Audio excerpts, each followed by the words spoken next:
Also, we touch on the point is how an investor like Debneel or Ronnie, you could actually help them in terms of just because I met with personally more than 16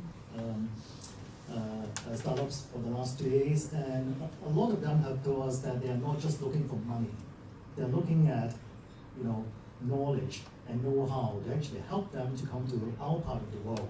And what can you offer? In fact, that's the key thing, right? If you really look at our tagline, we say the world is our oyster.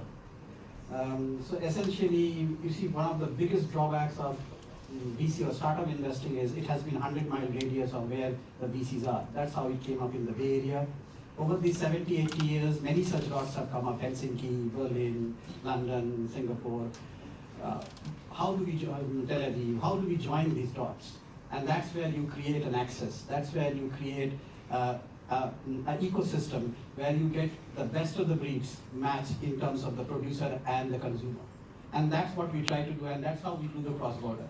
The missing piece for us is actually today the Europe, because we have done Israel very successfully, America very successfully, sitting in Singapore. And that's what we are now endeavoring to do. And this has to be a two-way road. It's not just bringing Scandinavian companies or the Nordic and the Baltic companies into Asia, but also how we bring, and where in Asia is where you have to see. We believe that it has to be more into areas where there are more green fields rather than brown fields.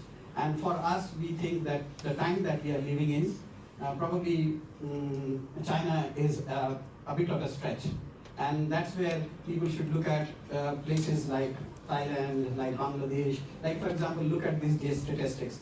The amount of foreign worker remittance that goes back to home country, the top of the list is Philippines and Bangladesh.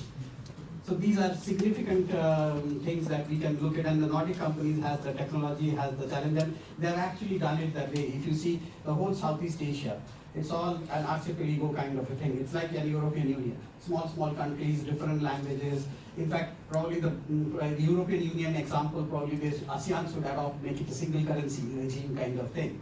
That should happen someday. And so for that, those are the places where you have to get started, get going, get the confidence built up. And then once you scale up, then India, China is always there for you to tap on. But if you just land in India, China, you are actually landing onto Red Ocean. That's what we feel. Yes. All right. Now we talk about, there are a lot of things we think can learn from the design